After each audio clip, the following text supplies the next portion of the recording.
بیماری اور شاعری، انتظار حسین۔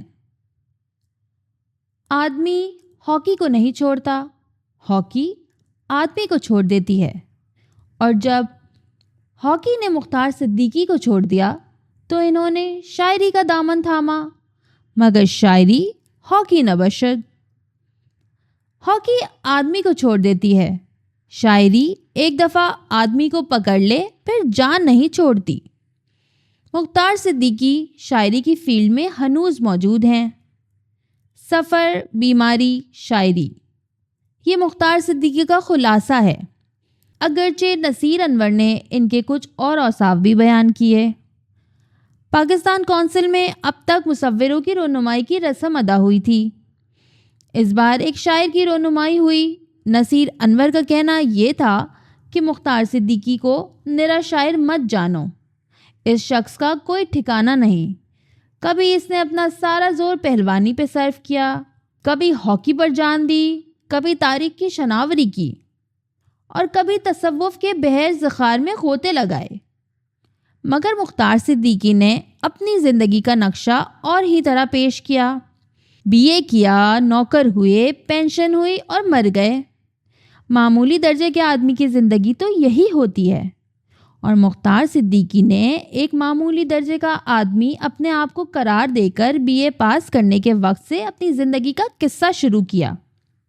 اس قصے میں نہ پہلوانی کا ذکر تھا، نہ ہاکی کا، نہ عشق کا۔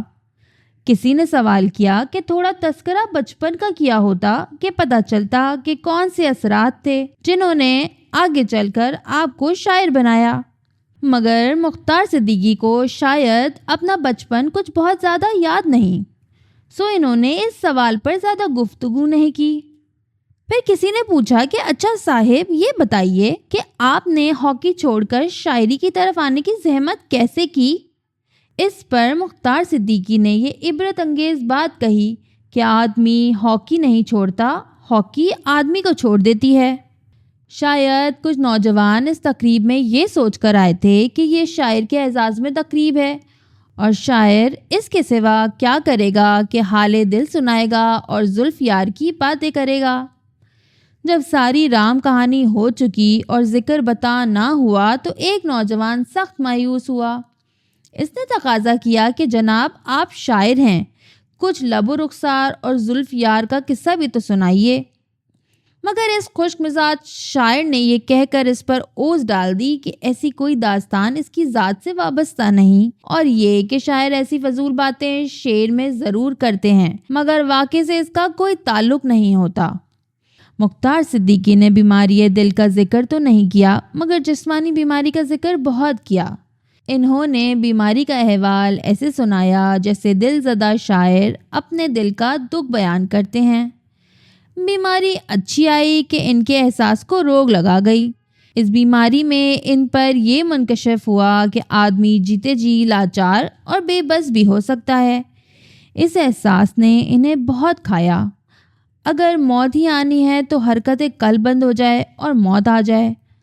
آخر آدمی چارپائی پر پڑا ایڑیاں کیوں رگڑے اور گھل گھل کر اور سسک سسک کر کیوں مرے؟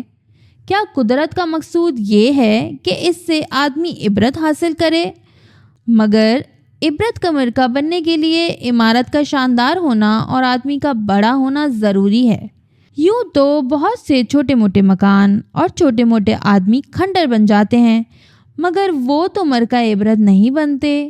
ہاں، جب شاندار عمارت کھنڈر بنتی ہے تو عبرت کا مرکہ بنتی ہے، اور بڑا آدمی جب گرتا ہے تو عبرت کا مرکہ بنتا ہے۔ چھوٹا آدمی گر کر خود اپنے ہی لیے عبرت بن سکتا ہے، مگر اس کے لیے لازم ہے کہ وہ زندہ رہے۔ مختار صدیقی نے یہ منطق وضع کی اور اپنے جینے کا جواز پیدا کیا۔ اس منطق نے ایک کامیاب نسخے کا کام کیا کہ مختار صدیقی جی اٹھے۔ انہوں نے اپنی بیماری سے عبرت حاصل کی ہو یا نہ کی ہو، بہرحال شاعری کے لیے مواد ضرور حاصل کیا۔ یہ بیماری ان کے لیے ایک واردات ٹھہری اور ان کی شاعری میں سرائیت کر گئی۔ مختار صدیقی کے پاؤں میں چکر ہے، مگر بال بچوں میں پھنس کر وہ اپنی ساری آوارگی بھول گئے۔ اب کبھی کبھی یہ ہڑک اٹھتی ہے کہ گھر سے نکلو اور چل پڑو، مگر بیوی کے ڈر سے وہ اپنے دل کو مار لیتے ہیں اور کسی سے اس کا ذکر نہیں کرتے۔ مگر ان کا بیان ہے کہ یہ آوارہ طبعی انہیں جوانی میں شہ شہ لے پھری۔ اسی واسطے سے انہوں نے برعظیم میں پھیلے ہوئے مسلمانوں کے تہذیبی ورثے سے شناسائی حاصل کی۔ دلی، آگرہ، فتح پور سیکری، روہیل کھنڈ، بندیل کھنڈ، دکن، ان شہروں اور علاقوں میں وہ گھومے پھرے اور مغلوں سے پہلے کے افغانوں کی عمارتوں کو دیکھا بھالا اور اپنے تہذیبی شعور کی تربیت کی۔ مگر پھر پاکستان بن گیا اور انہوں نے سوچا کہ مسلمانوں کی تہذیب کے نشانات تو سرحد کے اس طرف رہ گئے۔ پھر مختلف تقریبوں سے وہ پاکستان کے مختلف علاقوں میں گھومے پھرے، یہاں بکھرے ہوئے تہذیبی آثار دیکھے اور اس سوال سے دوچار ہوئے کہ کون کون سی تہذیبی آثار کس کس طور پر پاکستان کے مسلمانوں کی تہذیب کا حصہ ہیں۔